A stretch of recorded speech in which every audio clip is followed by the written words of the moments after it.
എല്ലാവർക്കും നമസ്കാരം.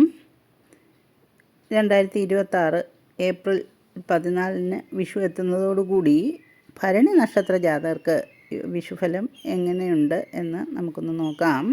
ഭരണി നക്ഷത്ര ജാതകർക്ക് 2026 ഒരു മാറ്റങ്ങളുടെ വർഷമാണ്. ജീവിതത്തിൽ പുതിയ അവസരങ്ങൾ വരും, പക്ഷേ തീരുമാനങ്ങൾ എടുക്കുമ്പോൾ ശ്രദ്ധ വേണം. അപ്പോൾ എങ്ങനെയൊക്കെയാണ് 2026 വർഷം നമ്മൾ ഈ ഒരു പുതിയ അവസരങ്ങളൊക്കെ ഉപയോഗപ്പെടുത്തുവാനായിട്ട് ചെയ്യേണ്ടത് എന്നാണ് ഈ വീഡിയോയിലൂടെ പറയുന്നത്. അതുപോലെ തന്നെ ഭരണി നക്ഷത്രത്തിൻ്റെ സ്വഭാവം, തൊഴിൽ, ധനം, വിവാഹം, ആരോഗ്യവും പൊതുവായ ഫലവുമൊക്കെ വിശദമായിട്ട് തന്നെ നമുക്ക് ഈ ഒരു വീഡിയോയിൽ നോക്കാം. അപ്പോൾ ജീവിതത്തിൽ വലിയ മുന്നേറ്റം നേടാനുള്ള ഒരു വർഷം തന്നെയാണ് 2026 വിഷുഫലം സൂചിപ്പിക്കുന്നത്. മേടം കൂറിൽപ്പെട്ട ഭരണി നക്ഷത്ര ജാതകർക്ക് ഈ ഒരു വർഷം ഒരു ഗ്രഹചാരം വെച്ച് നോക്കുകയാണെങ്കിൽ അവർക്ക് വലിയ അവസരങ്ങളും ചില പരീക്ഷണങ്ങളും ഒരുമിച്ച് വരുന്ന ഒരു വർഷമായിരിക്കുമെന്നാണ് മനസ്സിലാക്കേണ്ടത്. അതായത് അവർക്ക് 7ാം ശനി നടക്കുകയാണ്. അതിനാൽ തന്നെ ചില പരീക്ഷണങ്ങളെയും അവർ കരുതണം. പിന്നെ മനസ്സിലാക്കേണ്ടത് ഇവരുടെ ഭരണി നക്ഷത്ര ജാതകർക്ക് സ്വഭാവത്തിൽ ഒരു പ്രത്യേക ശക്തിയുണ്ട്. നിങ്ങൾ ആത്മവിശ്വാസമുള്ളവരും ധൈര്യശാലികളുമാണ്. ഏത് സാഹചര്യത്തിലും തകർന്നു പോകാതെ നിലകൊള്ളാൻ കഴിവുള്ളവരാണിവർ. പക്ഷേ ഒരു കാര്യം ശ്രദ്ധിക്കണം, ചിലപ്പോൾ ദൃഢസ്വഭാവം, അതായത് ഇവരുടെ ആ സ്റ്റബേൺ നേച്ചർ പ്രശ്നങ്ങൾ സൃഷ്ടിച്ചേക്കാം. അതായത് ഇവരുടെ വ്യാഴത്തിൻ്റെ ആ ഒരു മാറ്റം കാണുമ്പോൾ അവർക്ക് വ്യാഴം ഇപ്പോൾ 3ലാണ്. അത് വ്യാഴം മറഞ്ഞ ഒരു സ്ഥാനമാണ്. എന്നാൽ രാഹു ഇവർക്ക് അനുകൂലമായി നിൽക്കുന്നു എന്നുള്ളതാണ് ഇവർക്ക് തൊഴിൽ മേഖലയിൽ നല്ല മാറ്റങ്ങൾ പ്രതീക്ഷിക്കാനുള്ള ഒരു കാര്യം എന്നത് മനസ്സിലാക്കണം. പുതിയ അവസരങ്ങളും അതുപോലെ തന്നെ ജോബ് ചേഞ്ച് ചെയ്ത് പ്രമോഷനോട് കൂടി തന്നെ ഒരു മുന്നേറ്റം ഇവർക്ക് വരാനുള്ള സാധ്യത കാണാം. സ്വന്തമായിട്ട് ബിസിനസ്സൊക്കെ ചെയ്യുന്നവർക്കും വളർച്ചയൊക്കെ ഉണ്ടാകാനുള്ളൊരു അവസരമാണ് ഈ രാഹുവിൻ്റെ 11ലെ സ്ഥിതി. പക്ഷേ ഒരു കാര്യം ഓർക്കണം, റിസ്ക് എടുക്കുമ്പോൾ ആലോചിച്ച് മാത്രം വേണം മുന്നോട്ട് പോകാൻ. കാരണം ഇവർക്ക് വ്യാഴം മറഞ്ഞു നിൽക്കുകയാണ്. ജൂൺ 3 വരുന്ന വ്യാഴമാറ്റവും ഇവർക്ക് വ്യാഴം 4 വരുന്നത്. ഈ ഒരു വ്യാഴമാറ്റ സമയത്ത് കുടുംബജീവിതത്തിലാണ് പ്രശ്നങ്ങൾക്ക് സാധ്യതയുണ്ടാവുന്നത്. ചെറിയ പ്രശ്നങ്ങൾ ഒക്കെ വരാമെങ്കിലും സഹനത്തോടെ കൈകാര്യം ചെയ്താൽ സമാധാനം നിലനിൽക്കും എന്ന് തന്നെ അറിയണം.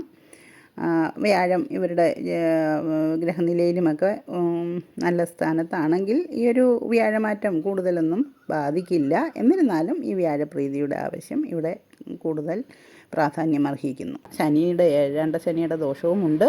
അതുകൊണ്ട് ഈ വ്യാഴത്തെയും ഈ ശനിയുടെയും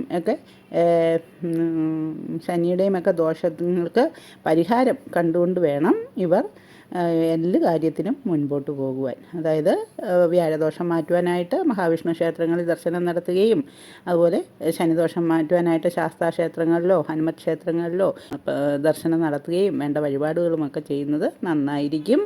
ആരോഗ്യകാര്യത്തിൽ മാനസിക സമ്മർദ്ദം കുറയ്ക്കാൻ ശ്രദ്ധിക്കണം. എന്തെന്നാൽ ഏത് രീതിയിലാണ് ഇവർക്ക് ചിലവ് വരുന്നതെന്ന് അറിയാൻ കഴിയില്ല. കാരണം ശനി 12ൽ നിൽക്കുന്നത് കൊണ്ട് തന്നെ വ്യാഴത്തിനും അനുകൂലം കുറയുന്ന സമയമാണ്.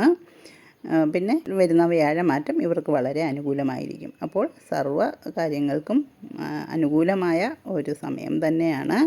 എന്നിരുന്നാലും അപ്പോൾ രാഹു ഇവർക്ക് 10ലോട്ട് വരുന്നു. അപ്പോൾ ചില പ്രശ്നങ്ങളൊക്കെ ഇവരുടെ തൊഴിൽ രംഗത്തുണ്ടാവാനുള്ളൊരു സാധ്യത തള്ളിക്കളയാൻ പറ്റില്ല. എന്നിരുന്നാലും അപ്പോൾ വ്യാഴം അനുകൂലമായതുകൊണ്ട് അതൊന്നും കാര്യമായിട്ട് ബാധിക്കില്ലെന്ന് തന്നെ വേണം വിശ്വസിക്കാൻ. അപ്പോൾ റിസ്ക് എടുക്കുമ്പോൾ ഈ ഒരു കാര്യങ്ങളൊക്കെ മനസ്സിൽ ചിന്തിച്ചുകൊണ്ട് തന്നെ വേണം ചെയ്യുന്നത്. സുഹൃത്തുക്കളുമായി ബന്ധം ശക്തമാകും. പഴയ ബന്ധങ്ങൾ വീണ്ടും തുടങ്ങാൻ സാധ്യതയുണ്ട്. അപ്പോൾ പ്രണയ ജീവിതത്തെ നോക്കുകയാണെങ്കിൽ ഭരണി നക്ഷത്രക്കാർ വളരെ സത്യസന്ധരാണ്. പങ്കാളിയോട് ആത്മാർത്ഥമായ സമീപനമാണ് ഇവർക്കുള്ളത്. 2026 ഈ റിലേഷൻഷിപ്പ് സ്ട്രെങ്തൻ ചെയ്യാനുള്ള അവസരം വ്യാഴം അനുകൂലമാകുന്നതോടുകൂടി വരുന്നു എന്നുള്ളതും മനസ്സിലാക്കണം. സിംഗിളായവർക്ക് പുതിയ ബന്ധങ്ങൾ തുടങ്ങാൻ, വിവാഹം അന്വേഷിക്കുന്നവർക്ക് പുതിയ ബന്ധങ്ങളൊക്കെ തുടങ്ങാൻ സാധ്യതയുണ്ട്. വിവാഹമൊക്കെ നടക്കുവാനും സന്താന പ്രാപ്തിക്കുമൊക്കെയാണ് ഈ ഒരു സമയം എന്ന് മനസ്സിലാക്കണം. ആരോഗ്യകാര്യത്തിൽ വലിയ പ്രശ്നങ്ങളൊന്നുമില്ല. എന്നാൽ സ്ട്രെസ്സും ടെൻഷനുമൊക്കെ ശ്രദ്ധിക്കേണ്ടതുണ്ട്. തലവേദനയും ഉറക്കക്കുറവ് എന്നിവയൊക്കെ വരാനുള്ള സാധ്യത കാണുന്നു. യോഗയും ധ്യാനവുമൊക്കെ വളരെ നല്ല ഫലങ്ങൾ നൽകും എന്നുള്ളതാണ് അറിയേണ്ടത്. അപ്പോൾ അപ്പോൾ മൊത്തത്തിൽ 2026 ഭരണി നക്ഷത്രക്കാർക്ക് ഗ്രോത്ത് ഉള്ള ഒരു വർഷം തന്നെയാണ്. അതായത് പുതിയ തുടക്കങ്ങൾ, യാത്രകൾ, മാറ്റങ്ങൾ എന്നിവയുണ്ടാകും. പക്ഷേ ഓരോ തീരുമാനവും എടുക്കുന്നതിന് മുമ്പ് ആലോചിക്കണം. അത് നിങ്ങളുടെ വിജയം ഉറപ്പാക്കും എന്നറിയുക. പ്രധാനമായിട്ടും ചന്ദ്രദശ, രാഹുദശ, ശനിദശ എന്നീ ദശാകാലങ്ങൾ നടക്കുന്നവർ ദോഷപരിഹാര കർമ്മങ്ങൾ അനുഷ്ഠിക്കണം. ഭരണി, പൂരം, പൂരാടം എന്നീ നക്ഷത്രങ്ങളിൽ ക്ഷേത്രദർശനം നടത്തുകയും വ്രതാനുഷ്ഠാനങ്ങൾ തുടങ്ങിയവയ്ക്കുമൊക്കെ നന്നായിരിക്കും. മഹാലക്ഷ്മി ഭജനവും അന്നപൂർണേശ്വരി ഭജനവുമൊക്കെ ഈ നക്ഷത്രക്കാർക്ക് വളരെ ഫലപ്രദമായിട്ട് വരും. ജന്മനക്ഷത്രം തോറും ലക്ഷ്മി പൂജ നടത്തുന്നതും ഉത്തമമാണ്. ക്ഷേത്രങ്ങളിൽ യക്ഷിക്ക് വഴിപാടുകൾ നടത്തുക, ശുക്രപ്രീതികരമായ മന്ത്രങ്ങളും സ്തോത്രങ്ങളുമൊക്കെ ജപിക്കുന്നത് ഇവർക്ക് ഫലപ്രദമായ കർമ്മങ്ങൾ തന്നെയാണ്. ഇവർക്ക് ഈ വർഷവും ലക്കി ദിനങ്ങൾ വെള്ളി, ചൊവ്വ ദിവസങ്ങളാണ്. ലക്കി കളർ എന്ന് പറയുന്നത് ഇവർക്ക് ചുവപ്പും മഞ്ഞയുമൊക്കെയാണ്.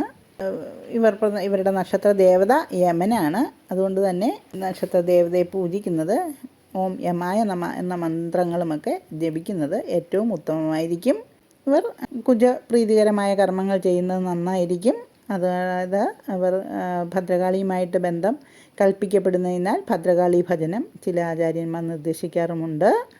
അപ്പോൾ 2026 പ്രധാനമായിട്ടും ആദ്യ മാസങ്ങൾ അവർ വളരെ ശ്രദ്ധാപൂർവം വേണം കാര്യങ്ങളൊക്കെ നടത്തിക്കൊണ്ടു പോകുവാൻ. വർഷത്തിൻ്റെ തുടക്കത്തിൽ ചെറിയ താമസങ്ങളും തടസ്സങ്ങളുമൊക്കെ ഉണ്ടാകാനുള്ളൊരു സാധ്യതയാണ്. പിന്നെ ജൂൺ 3 വ്യാഴമാറ്റത്തോടു കൂടി ഒരു ഒക്ടോബർ വരെയും അവർക്ക് നല്ല അവസരങ്ങളും സാമ്പത്തിക നേട്ടങ്ങളുമൊക്കെ വരാൻ സാധ്യതയുണ്ട്. അപ്പോഴും കുടുംബ ജീവിതത്തിൽ അലച്ചിൽ മാറ്റുവാനായിട്ട് വ്യാഴപ്രീതി വരുത്തുക. വർഷാവസാനം ജീവിതത്തിൽ വലിയ തീരുമാനം എടുക്കേണ്ടി വരാം. അത് നിങ്ങൾക്ക് അനുകൂലമായി വരികയും ചെയ്യും. ശനിപ്രീതികരമായും രാഹുപ്രീതികരമായ കർമ്മങ്ങളുമൊക്കെ അനുഷ്ഠിക്കുവാനും ശ്രദ്ധിക്കുക. യമധ്യാനം നൽകുന്നത് മനസ്സിന് ശക്തി നൽകും. ആത്മീയമായി വളരാൻ നല്ല സമയമാണിത്. ധ്യാനം, പ്രാർത്ഥന എന്നിവ ജീവിതത്തിൽ സമാധാനം നൽകും.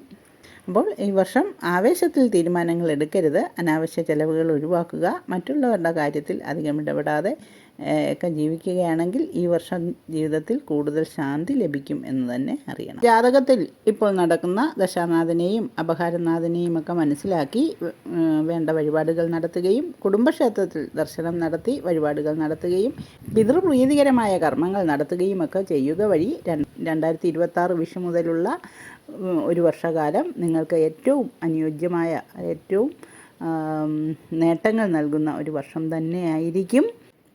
നിങ്ങൾക്കുണ്ടാകുന്ന അനുഭവങ്ങൾ കമൻറ്റിൽ രേഖപ്പെടുത്തുമല്ലോ. അതിനുള്ള പരിഹാരങ്ങൾ എന്തെന്ന് നാം പറഞ്ഞു തരാൻ ശ്രമിക്കുകയും ചെയ്യാം.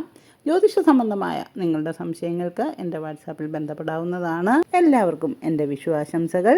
വീഡിയോ ഏവർക്കും ഇഷ്ടപ്പെട്ടു എന്ന് കരുതുന്നു. ഇഷ്ടപ്പെടുകയാണെങ്കിൽ ലൈക്ക് ചെയ്യുകയും ഷെയർ ചെയ്യുകയും സബ്സ്ക്രൈബ് ചെയ്തിട്ടില്ലാത്തവർ സബ്സ്ക്രൈബ് ചെയ്യുകയും ചെയ്യണേ. നന്ദി.